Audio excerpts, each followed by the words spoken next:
नमस्कार, मेरा नाम है रोहित सुमन। आज से हम स्टार्ट करने जा रहे हैं क्लास 10th NCERT मैथमेटिक्स और आज की क्लास में हम जो चैप्टर लेंगे वो है चैप्टर नंबर 1 जिसका नाम है रियल नंबर्स। तो आइए सबसे पहले हम ये जानते हैं कि रियल नंबर्स क्या होते हैं। तो देखिए, आपने 9th क्लासेस में और 8th क्लास में भी शायद पढ़ा होगा कि रियल नंबर्स जो हैं वो रैशनल और इरेशनल नंबर्स को कलेक्ट करने से जो नंबर्स बनते हैं वो होते हैं रियल नंबर्स। यानी कि रैशनल नंबर्स और इरेशनल नंबर्स को जब हम कलेक्ट कर लेंगे तो उन सभी नंबर्स को जो एक नाम दिया गया है वो है रियल नंबर्स। ठीक है, अब आइए हम ये जान लेते हैं कि रैशनल नंबर्स क्या होते हैं और इरेशनल नंबर्स क्या होते हैं।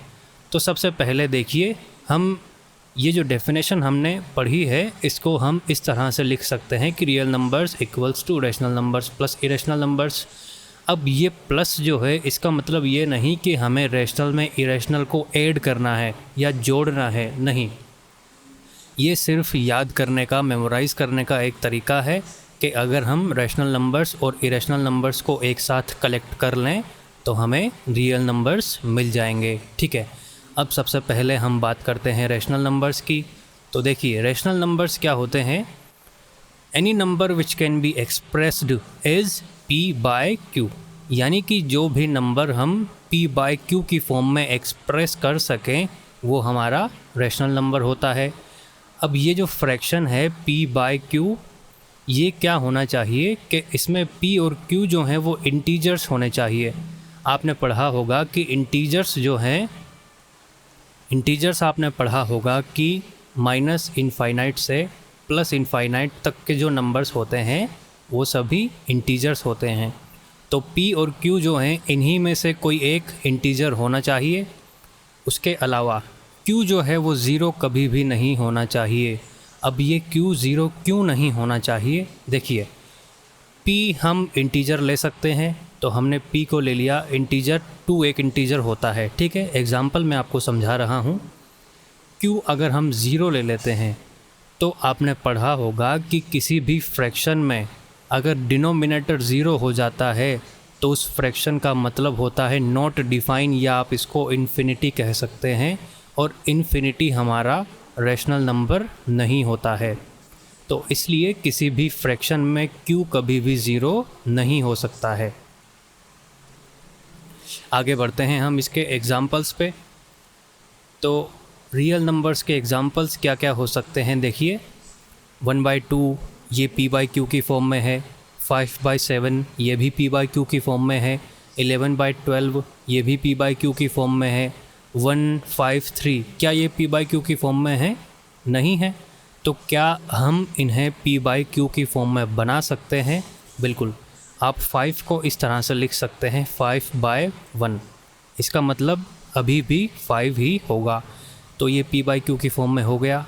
इसी तरह से आप 3 को 3/1 लिख सकते हैं। तो 153 इस तरह के जो एग्ज़ाम्पल्स हैं ये भी आपके रैशनल नंबर्स में काउंट होंगे। उसके अलावा आप देखिए 1.5 जो है, क्या ये रैशनल नंबर है? क्या ये p/q की फॉर्म में है? तो फ़िलहाल तो नहीं है, लेकिन आप 1.5 को लिख सकते हैं 15/10। अब ये p/q की फॉर्म में है। आप इसे 5 से कैंसिल कर सकते हैं 3 टाइम्स और इसे 5 से कैंसिल कर सकते हैं 2 टाइम्स। तो 1.5 से जो हमारे पास फ्रैक्शन बनता है वो है 3/2 और ये p/q की फॉर्म जो कंडीशन है उसको सेटिस्फाई करता है। तो इस तरह के जो नंबर्स होंगे ये होंगे हमारे रैशनल नंबर्स। अब हम बात करते हैं कि इरेशनल नंबर्स क्या होंगे।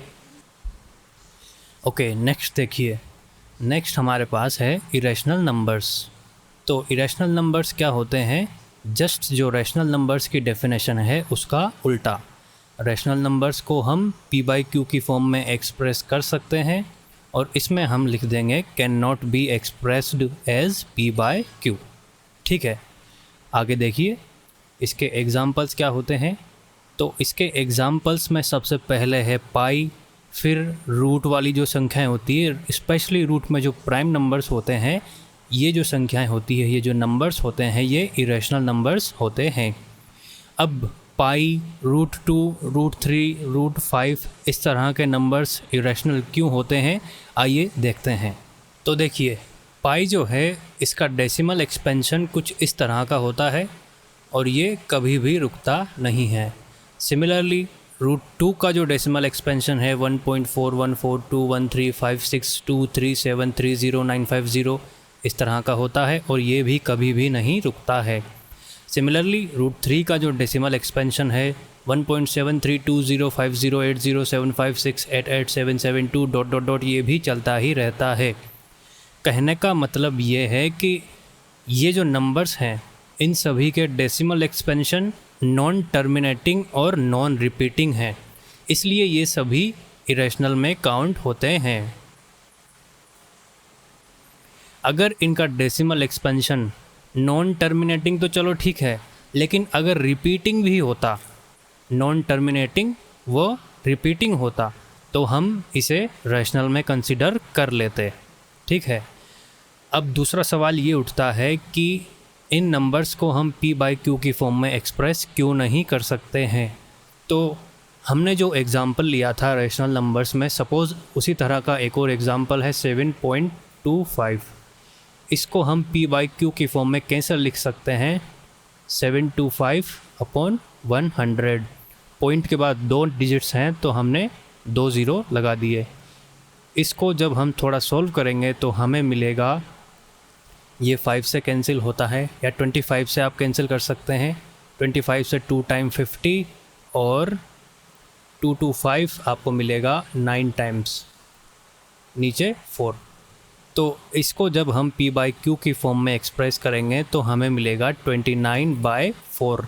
लेकिन इसमें तो ये ही डिफ़ाइन नहीं है कि कितने नंबर्स हैं। यहाँ पर ये क्लियर था कि पॉइंट के बाद 2 ही नंबर्स हैं। यहाँ पर क्या आपको पता है कि पॉइंट के बाद कितने नंबर्स हैं? क्या यहाँ पर पता है पॉइंट के बाद कितने नंबर्स हैं? सिमिलरली यहाँ पर भी हमें कोई आइडिया नहीं है, तो हम इन्हें p/q की फॉर्म में चेंज नहीं कर सकते हैं। ओके, देखिए नेक्स्ट जो हमारे पास है उसका नाम है theorem 1.1 fundamental theorem of arithmetic. Arithmetic की फंडामेंटल थ्योरम है ये, और इसका स्टेटमेंट क्या है आइए देखते हैं। देखिए, एवरी कॉम्पोजिट नंबर, इसमें ये जो टर्म है कॉम्पोजिट नंबर, इसका क्या मतलब होता है, सबसे पहले आइए इसको समझते हैं। देखिए, कॉम्पोजिट नंबर क्या होता है, a positive integer. Positive integer क्या होता है कि जो नंबर लाइन होती है उस पर ज़ीरो के राइट साइड में जो पॉजिटिव नंबर्स होते हैं उन्हें हम पॉजिटिव इंटीजर्स कहते हैं, या फिर इन्हें आप दूसरे नाम से भी जानते हैं, नेचुरल नंबर्स। तो अ पॉजिटिव इंटीजर और a natural number which has more than 2 factors, यानी कि कोई भी नेचुरल नंबर हो जिसके 2 से ज़्यादा फैक्टर्स हम कर सकें, वो होता है हमारा कॉम्पोजिट नंबर। अब इसको हम एग्जांपल से समझते हैं। तो नेचुरल नंबर कहाँ से स्टार्ट होते हैं, 1 से। 1, 2, 3, 4, 5, 6 ... और ये जाते हैं इन्फिनिटी तक। तो आइए एक एक करके हम देखते हैं कि इनमें से कॉम्पोजिट नंबर की कंडीशन को कौन सेटिस्फाई करता है। सबसे पहले हम लेंगे 1। तो डेफिनेशन कहती है कि which has more than 2 factors.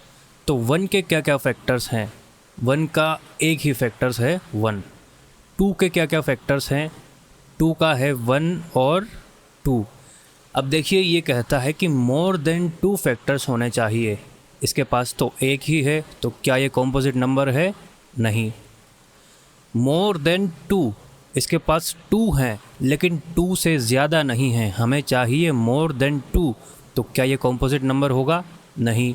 Similarly 3 के जो फैक्टर्स हैं वो हैं 1 and 3। 3 सिर्फ 1 और 3 से ही डिवाइड होता है, तो इसके पास भी 2 फैक्टर्स हैं लेकिन 2 से ज़्यादा नहीं है, तो ये भी कॉम्पोजिट नंबर नहीं है। अब बात करते हैं 4 पर। तो 4 1 से डिवाइड होता है, 2 से भी डिवाइड होता है और 4 से भी डिवाइड होता है, तो इसका मतलब 4 हैज़ मोर देन 2 फैक्टर्स। तो यानी कि 4 जो है वो कॉम्पोजिट नंबर है।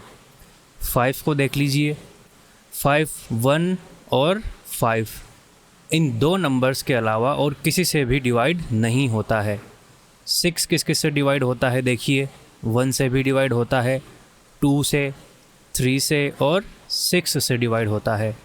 तो 6 के तो हमें 4 फैक्टर्स मिलते हैं, तो इसका मतलब ये तो टोटली इसकी कंडीशन को सेटिस्फाई करता है और 6 जो है हमारा कॉम्पोजिट नंबर होगा। तो इसी तरीके से आप और भी 7, 8, 9, 10 इस तरह के जितने भी इन्फिनिटी तक जो भी नंबर्स हैं नेचुरल नंबर्स, उन सभी में से कॉम्पोजिट नंबर फाइंड कर सकते हैं। तो मुझे लगता है कि आप समझ गए होंगे कि कॉम्पोजिट नंबर क्या होता है। तो फिर आइए हम वापस आते हैं हमारी डेफिनेशन पर, फंडामेंटल थ्योरम पर। तो every composite number can be factorised, expressed और फैक्टराइज्ड। हम फैक्टराइज्ड वर्ड पर ज़्यादा जोर देंगे। Every composite number can be factorised as a product of primes, यानी कि उसके जो हम प्राइम फैक्टर्स करते हैं, किसी भी कॉम्पोजिट नंबर के जो प्राइम फैक्टर्स कर सकते हैं, उनके प्रोडक्ट की फॉर्म में हम इसको फैक्टराइज्ड या एक्सप्रेस कर सकते हैं। फॉर एग्ज़ाम्पल, हमने कोई एग्ज़ाम्पल लिया, सपोज़ 15 हमने एग्ज़ाम्पल लिया।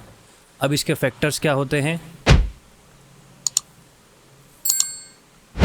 तो 15 के जो फैक्टर्स होते हैं वो आप कहेंगे कि सर 3 × 5 ये इसके प्राइम फैक्टर्स होते हैं। तो हम 15 को एक्सप्रेस कर सकते हैं 3 × 5 की फॉर्म में। 3 को आप जब 5 से मल्टीप्लाई करेंगे तो आपको 15 ही मिलेगा, ठीक है। और इसके और ज़्यादा एग्जांपल्स अगर हम लेना चाहें तो आप 20 ले सकते हैं। इसके प्राइम फैक्टर्स होते हैं 2 × 2 × 5, यानी कि 20 को हम एक्सप्रेस कर सकते हैं 2 × 2 × 5 की फॉर्म में।